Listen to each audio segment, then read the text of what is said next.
Um, I will be telling our story of how we became the county seat on May 26th, 1851, 175 years ago today. With the help of these reenactors and our musical ensemble here, they will portray some of the key, and I want to emphasize that word some of the key people who helped develop our legacy.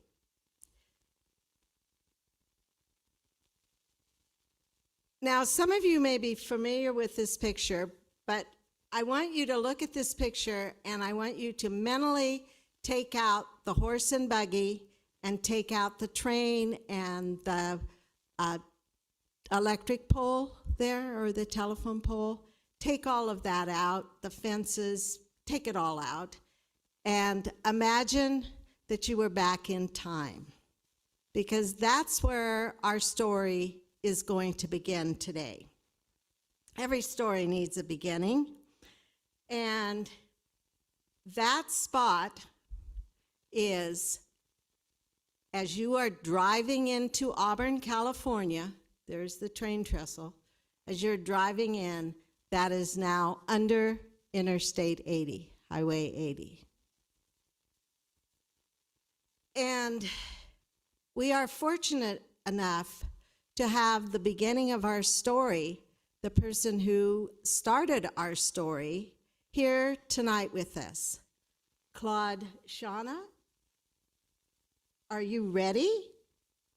You are ready to share your story? Good evening, bonsoir. My name is Claude Chana, and I want to tell you a little story about me. Have you ever been down in Old Town and seen that big statue, that big old concrete statue, when I was a younger man and was a lot stronger, made of concrete?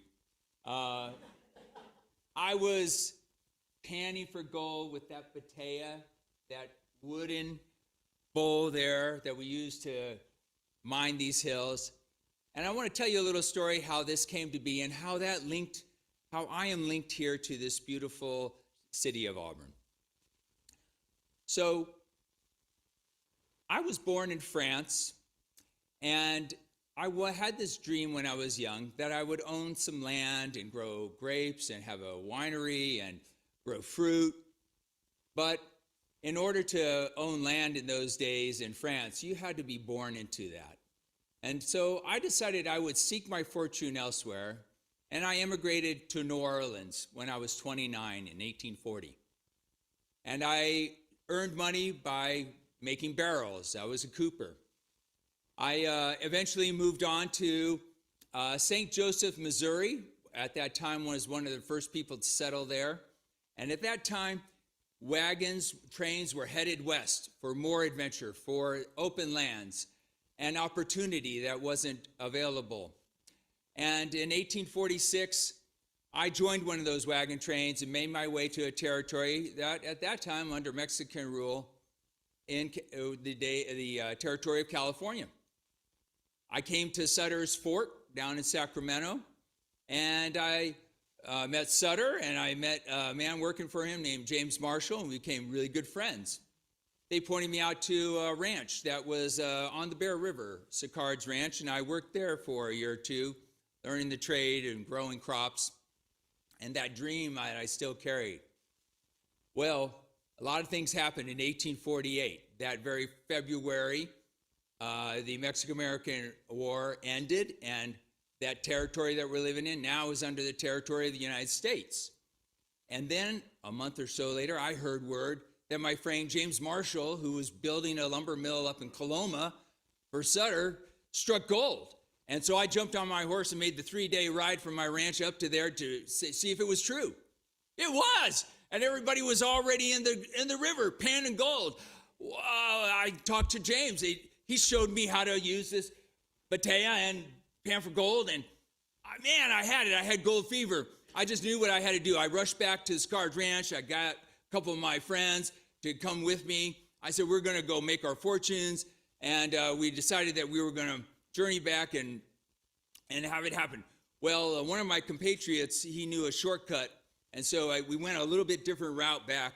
And that first night, not a big deal. But the second night, we camped in a little ravine, and we really pretty, a little stream.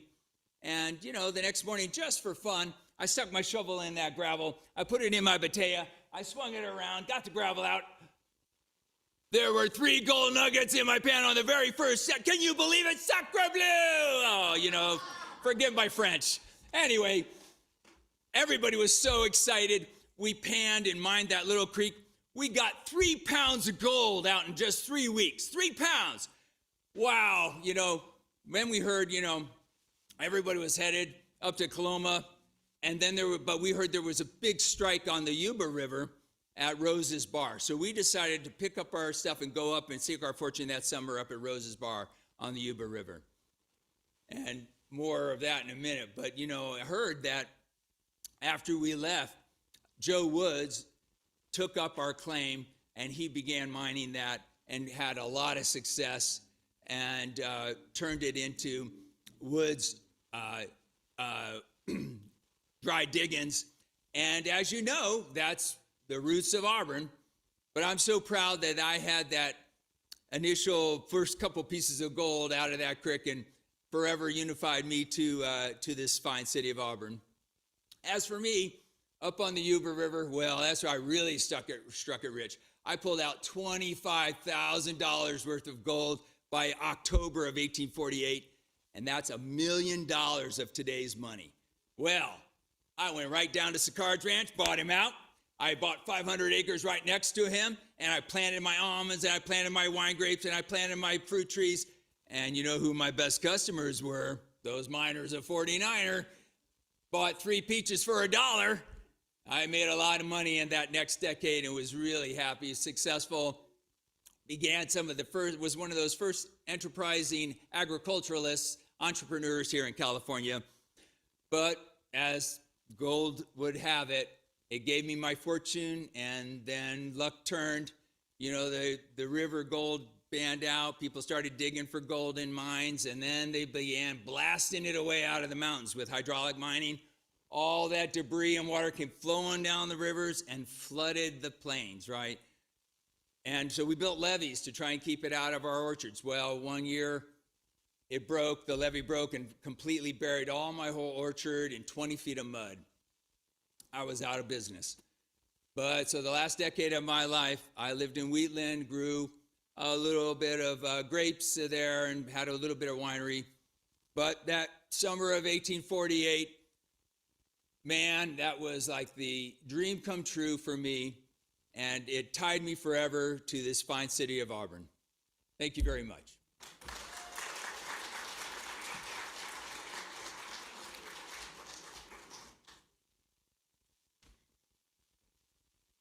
Thank you, Claude Shana, for that very graphic description of what happened. You began our story quite well. Now, I do want to just review for just a second a little timeline, but I also want to tell you, please don't get worried. You're going to hear a lot of dates and numbers tonight. It's okay. There's no test. That's just to kind of keep you, so you know kind of when things were happening. So I'm going to just review for a moment. January 1848 was when gold was discovered in Coloma. February of 1848 was when the war with Mexico, the treaty was signed, and this became the territory of the United States. And then Claude Shana found gold here in Auburn of May of 1848. And it was locals like Claude Shana, like he mentioned, who set up camps. And if you look at this picture here, you can see Auburn Ravine, and you can see the tents along the creek, the ravine. This area was not really the best location for a town. because in the winter there were 3 ravines that feed into this ravine, and it would flood, 10, 12-foot floods all the time in the winter. In the summer, it was as dry as a bone. In fact, even though springs were available for drinking water, but not for mining, and as some of these miners arrived in the summer, they were told water was too precious, they needed to drink whiskey. Yeah, darn. Now, but they also immediately began to recognize other opportunities, and you'll see already there's 2 stores set up, and that's where we get that expression, to mine the miners.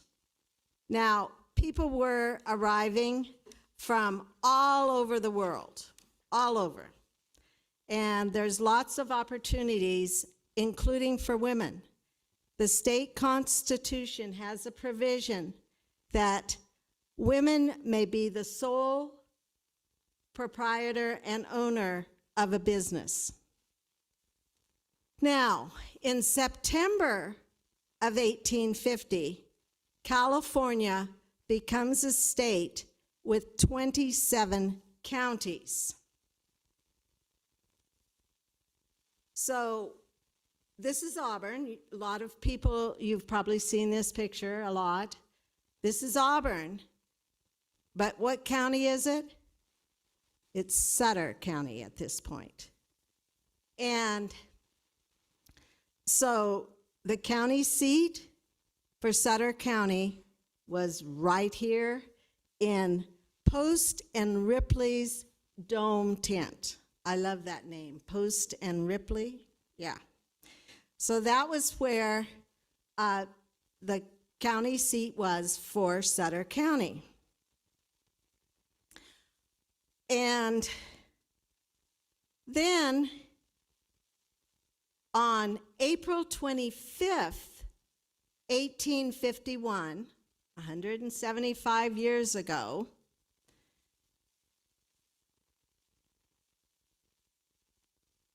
Sutter County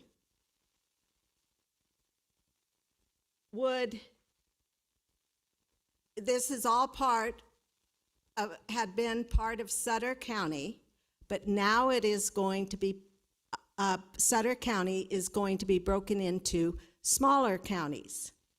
And one of those counties is Placer County. The northern border is the Bear River. The southern border is the American River. Nevada's on the eastern side. Sutter County and Sacramento are over there on the western side. So on April 25th, 1851 now, Placer County has been created. Well, at this point, there is a fierce, and I mean fierce, competition as to what town is going to become the county seat of Placer County. Because these men know that if you can become the county seat, that meant you would survive. As gold ran out, as fires burned your towns, you would rebuild because you were the county seat. You had a solid economic base. People would be coming to do their government business. They would spend the night, of course, and buy their supplies and whatever. So Franklin Junction, Yankee House, Ophir, and Auburn competed. Auburn was declared the winner on May 26, 1851, 175 years ago, today. Now, so, same place, But now what county is it? Placer County. There was a man who really played a huge integral part he laid some very important foundations for Auburn. And I believe we are lucky enough to have Mr. Sam Holliday here today.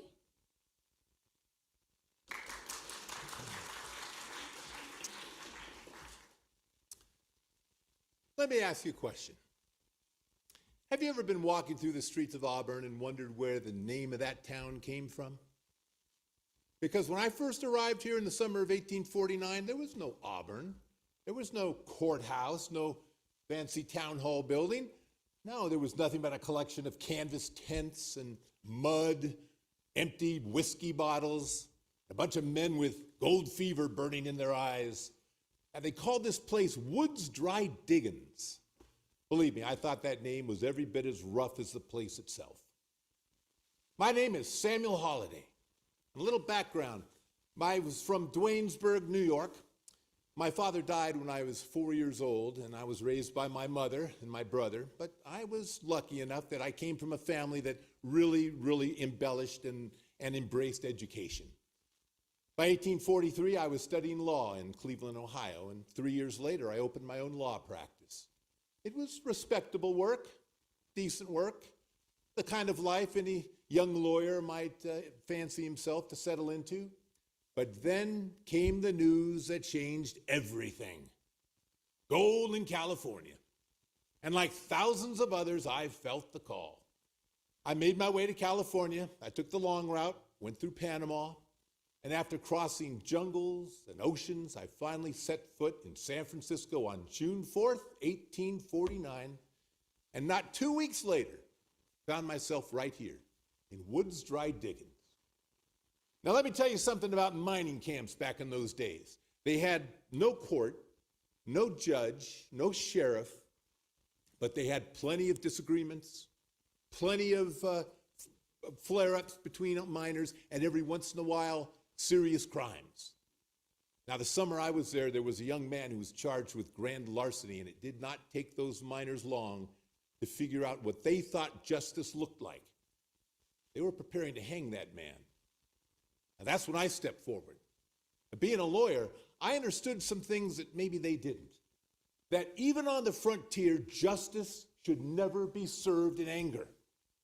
I began to speak to those miners. I spoke of reason. I spoke of evidence. I spoke of calm judgment. And somehow, by luck or persuasion or somehow or another, I managed to get them to stop. Now that was a pivotal moment in this town. Those miners came to understand something very important, that if they ever expected this camp to be anything more than what it was, they needed law and order. Then those miners did something absolutely extraordinary. They elected me as alcalde. Now that was a Spanish term, but back in those days, alcalde was something like a mix between a mayor and a judge and a lawman. So the first thing I did is I appointed a sheriff. I heard and settled disputes. And I did my best to keep the peace among those men who were often tired and broke and armed. I'm telling you, sometimes it was not an easy task. But I suppose my most lasting addition came in fall of 1849. I looked at this community growing up in front of me, and I thought to myself, if this place ever hopes to be a town, it deserves a proper name. So I was the one to suggest we change Woods Dry Diggings to something that was a little bit more sophisticated, a little bit more, what's the word I'm looking for? Euphonious. And I remembered a line from a poem that just struck me, and it was, Auburn, sweet Auburn, loveliest city of the plains. And so it became Auburn.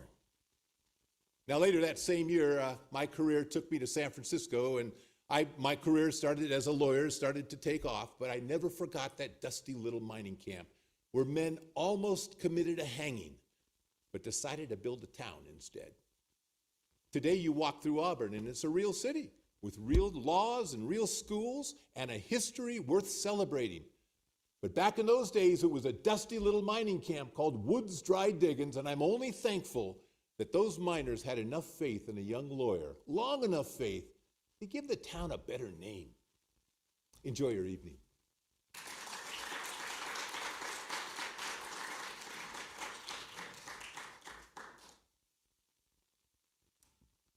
Well, there's another gentleman who also was very instrumental in his contributions to the development of Placer County. Do we have Mr. Joseph Walkup here? Ah.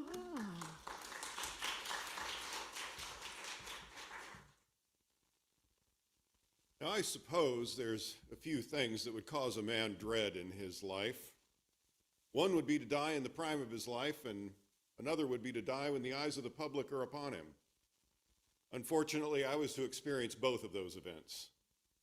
My name is Joseph Walkup. I shaved.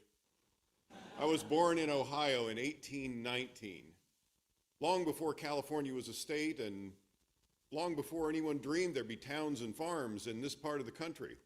Back then, I was a builder by trade, mostly homes, but I lived in New Orleans and I built ships while I was there. But in 1849, like so many others, I heard the news that shook the country. Gold in California.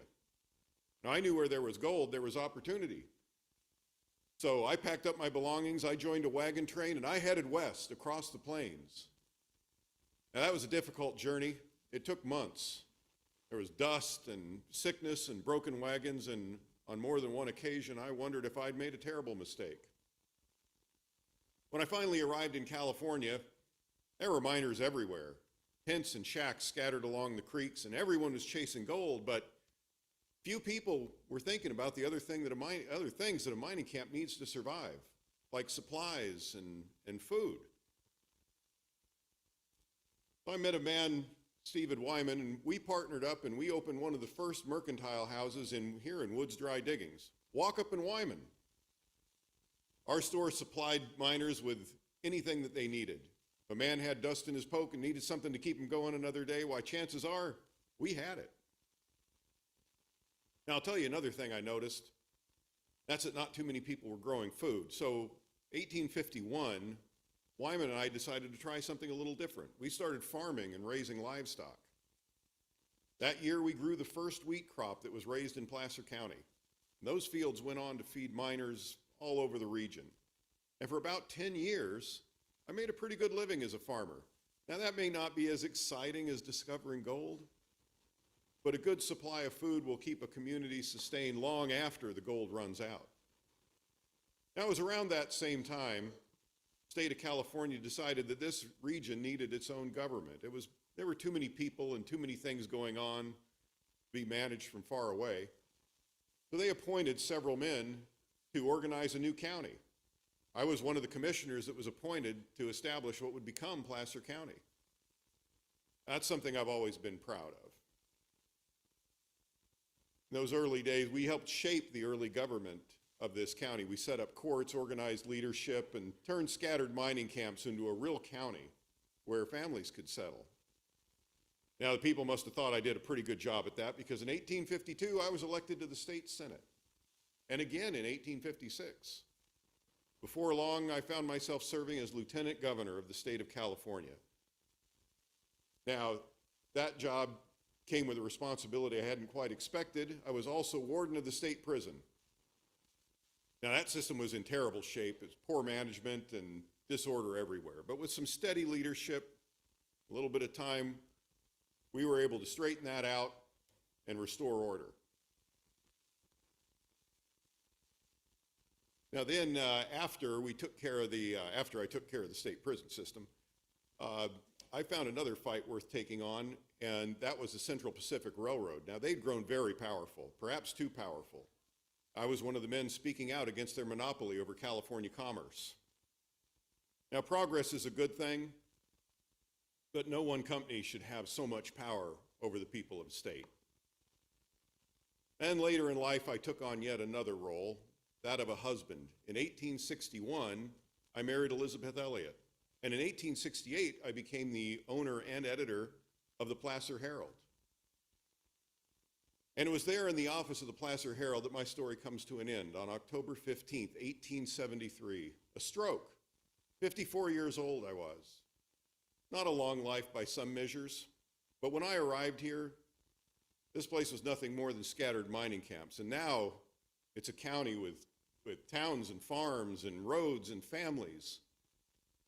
And that's the true legacy of the gold rush, not the gold that was dug out of the ground, but the communities that grew up around it. And I'm pleased to have had a hand in helping Placer County get its start. Thank you.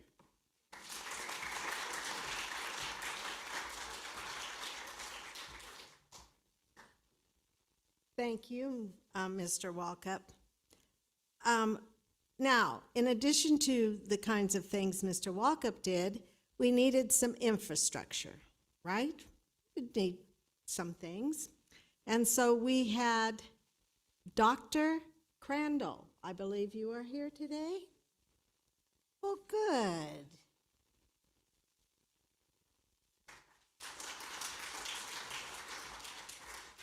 Hello, I'm Dr. John Crandall. Let's talk about why I came here was for the gold. Now, I was born in 1808 in Massachusetts, and I moved and I married a wonderful woman called Harriet Russell in 1835. We moved to Peoria, Illinois, had a good life there. That's where I got my title doctor. I'm not really a medical doctor. I never went to medical school. But I came up with some cures for some of the local diseases they had there. One was malaria. And so the town folks called me doctor. That name stuck. Well, we were happy there, and all of a sudden news came into town that I could not ignore. Gold was discovered in California. So I immediately organized a wagon train with like-kind men like me that wanted to go reach their fortunes, and we took off.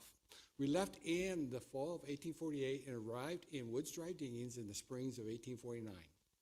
Now, they didn't have much luck there, panning for gold or anything, and so we were just like everybody else, not doing much very well. But back in those days, everything was dry. So people would dig up their dirt, put it in buckets, haul it down to the river, and pan it out. And we said, that's a lot of work. It takes a lot of time to do that. So what this country needed, or this town needed, was water. So a friend of mine, James Neal, we sat over a campfire one night and says, I think we can bring water in this area, so let's survey and find out. So we started walking up the Bear River, and we saw an area that we could figure out how to do a ditch, and we started a ditch, right where basically Rolling Lake Dam is today. We created a ditch all the way to the mining camps, and we brought water to the mining. And that changed everything for them. And so, because of everybody's demand for water, we made it deeper and wider, eventually added concrete liners to it, waste gates, put steel flumes on it, and we had 3 hydroelectric plants. We had electricity in this area from that water. So it was doing very well. I was managing that for many years, and that ditch kept expanding into Auburn. I went into Newcastle, Rockland, and Loomis, because they were all dry towns. So all those towns started thriving. And we, of course, selling it in the miner's inch. In a miner's inch, everybody wants to know what that is. It's a 1-inch pipe, the flow of water through it. And that's what's called a miner inch. So I managed that for many years because also my wife was a tough woman. She came 2 years after I got here. She came across the Panama Canal with her niece carrying a pump organ with her. The 40 miles carried that all the way to Auburn. And so she was a dedicated woman with Christ. So when she got out here, and also I made a toll road from Newcastle to Junction Town, which is right by where Rayleigh's is. Very important road. And I was making on tolls, and I was also managing that water. Well, she came to me and says, this place needs a church. And so she was having church services right on the hill, right above where Old Town is. And then eventually she rented a room above one of the saloons for church services. And she came to me and said, this is not a proper place to have a church above a saloon. So a bunch of us men decided to build a church for her. So we bought a piece of land, right next to where Port Choice is today, and started building a church. Halfway through, she came to me and says, "This is, again, not a proper place for a church. It's right next to the saloons and the house of ill repute. So we need to get out of here." So I, being a good husband, I agreed with her. So we sold that lot, and we went and bought a lot across from the courthouse. That's where the Pioneer Church stands today, the oldest church in town. So she had her church, and so then in 1854, I was elected county treasurer. 1875, I was county clerk. During that time, we bought some lots in the town, and we started growing fruit trees. We had over 400 fruit trees. That's when we discovered citrus started growing great here. And so we had a high output. We were known for our high yield for our citrus in this area and also other fruits. She started driving those fruits and giving them to the county fairs to start winning awards. Did very well with those awards. Now, that ditch I did. Didn't realize how important that ditch is to this day. It's called the Bear River Canal. That provides 100% of your water to Auburn to this day. So without that ditch, you wouldn't be having the great water you have today. So in 1885, September 15th, I passed to the Lord. So every day when you turn on your hydrant, I think that you guys call that a faucet today? And you drink that wonderful water coming out of it, that you think about that, what we did to make this city grow. Thank you.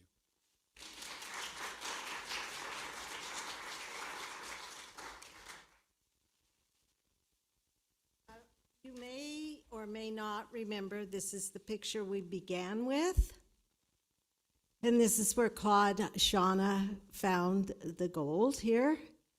But now I'm going to ask you to look at the road. That road is Dr. Crandall's toll road.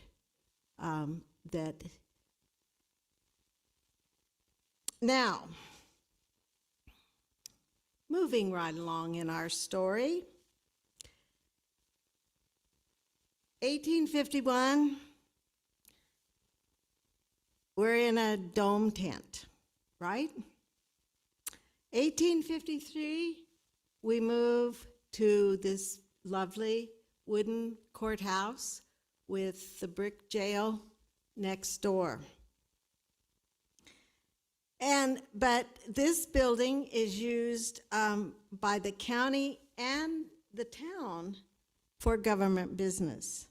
And so they would need to define the responsibilities of the county and the town.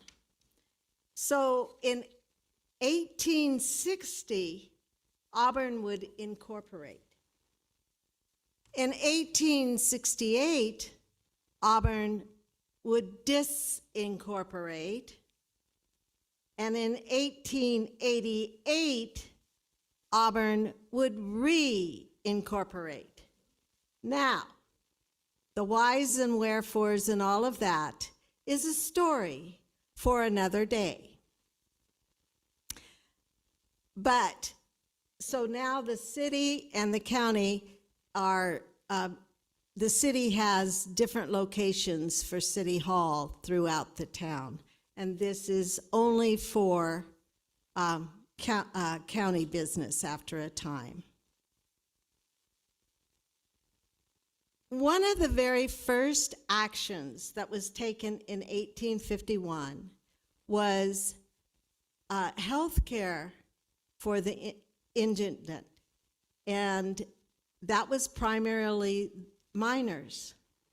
Most of the miners were not successful. A few were successful. And tonight, we have with us one of those successful miners who will tell his story. Do we have Jacob Neff here? Oh, good, good.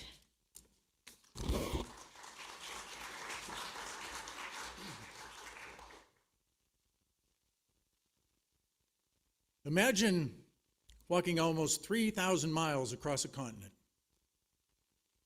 No railroad, no highway, no confidence you're even going to survive the winter. Then imagine arriving in California. No money, no horse, no provisions, on foot and hungry. Well, that's exactly how I came to these hills. My name is Jacob Hart Neff, and if you'd met me in 1849, all you'd have seen was a tired young man with blisters on his feet and a head full of gold rush fever. But these hills around Auburn, well, they have a way of changing a man's fortune. Now, I was born in 1830 in Saratoga, Pennsylvania. And like many young men of my age, I learned a trade. Mine was blacksmithing, hammer, forge, and fire. Ha. But in 1849, word spread across the nation like wildfire. Gold had been discovered in California. So I packed what little I had and I walked all the way there. Now that journey, it was brutal. Months of dust and sickness and exhaustion. By the time I got here to these hills, I had little left but my determination. But I mined these hills from 1849 until the early 1860s. And I was fortunate. I was luckier than most. Most men left the diggings broke and discouraged. But I did quite well. I got involved in some successful mines. The Rising Sun, the Pioneer, the Morning Star. Good mines, productive mines, mines that could change a man's life. But mining for gold taught me something important. Gold's valuable, but community is priceless. So in 1856, I joined the Masonic Order up in Wisconsin Hill. Now, those lodges, they weren't just for meetings. Those are places where farmers and merchants and miners, well, they could gather as equals. Those are places of service to your neighbors, service to this county that was growing. And as the county grew, it needed more than just mines, it needed roads. So in 1863, well, I helped to build a toll bridge and road across the Bear River that connected Grass Valley with Illinois Town, what you today call Colfax. Yeah. And then later I operated a general store up in Dutch Flat. And by 1870, I was back here in Auburn running the Empire Stables right down here in Old Town. But then I responded to a different call, a different duty. The people of this region, well, they elected me sheriff of Placer County. And a few years later, they asked me to represent them in the California State Senate, where I served from 1871 to 1876. Then in 1887, several of us got together and we established the Placer County Bank right down there on Commercial Street. The building still stands there. And that was proof that Auburn had grown from just a rough mining camp to a permanent and prosperous city. But I never forgot the miners. In 1892, I became a charter member and eventually six-time president of the Hydraulic Miners Association, working to represent the men who built this region. Late in life, I got an honor I never expected. In 1898, the people of California, well, they elected me lieutenant governor. And I served in that position from 1899 to 1903. Not bad for a fellow that arrived here on foot and hungry. Well, eventually I retired to San Francisco. I lived in a large house on O'Farrell Street. But my heart always remained in Placer County. So in 1908, I donated an ornate fountain for the courthouse here in Auburn. And if you go to the courthouse today, you can still see that fountain standing, a reminder of a lifetime spent in service to this county. Now, when I passed away in 1909, a remarkable thing happened. A special train full of hundreds of people, well, it came from Placer County to San Francisco just for my funeral. Men, women, miners, merchants, old friends. That meant so much more to me than any office I ever held. Because if a man is remembered, not for his wealth or for his titles, but for his honesty and his generosity and his service to others, well, I reckon then his life was a life worth living. Thank you.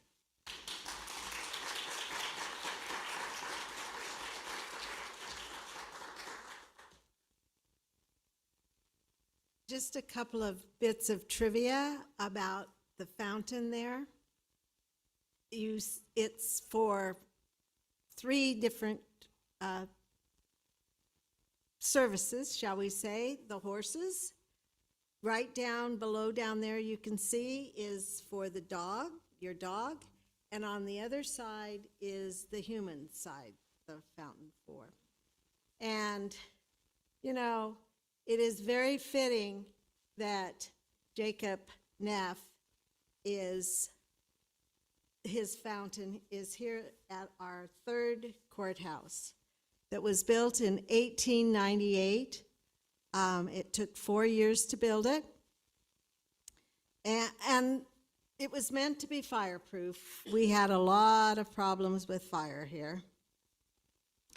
But this is a symbol of our legacy, and we all take great pride in living here. And in 1936, Lizetta Sweat shared her pride with us, and Lizetta was a piano teacher here in Auburn. And some of you sitting here may have been students of hers as learning the piano or not learning. Anyway, today, Marsha Port, Rebecca Hemphill, and Bev Call are going to share the song that Lizetta Sweat wrote about Placer County. Ladies.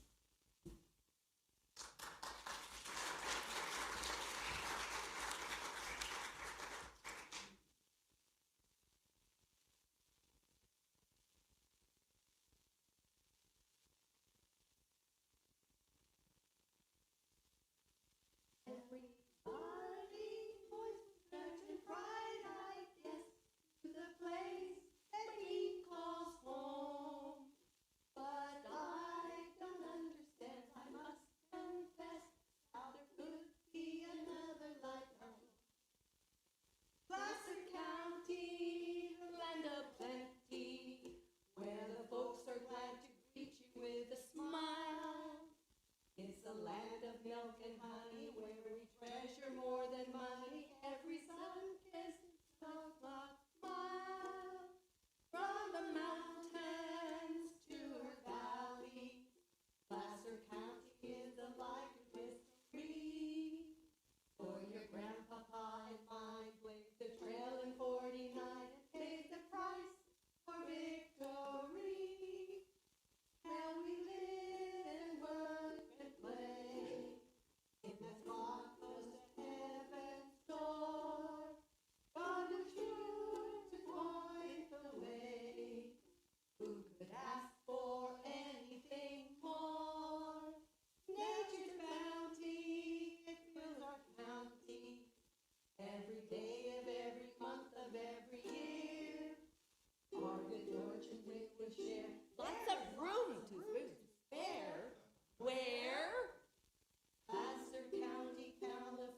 Our roots provide us with the appreciation and security to embrace the future.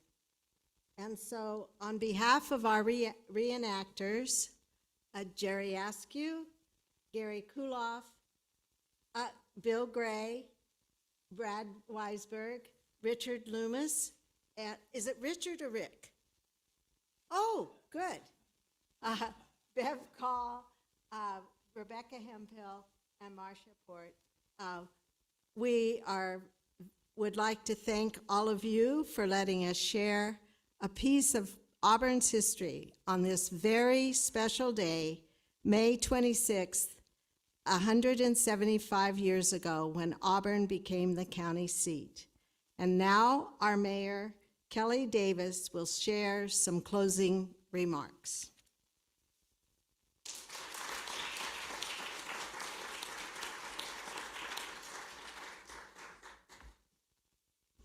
Thank you. Thank you all again for being here tonight. Can we have another round of applause for our historian, Carol Kramer?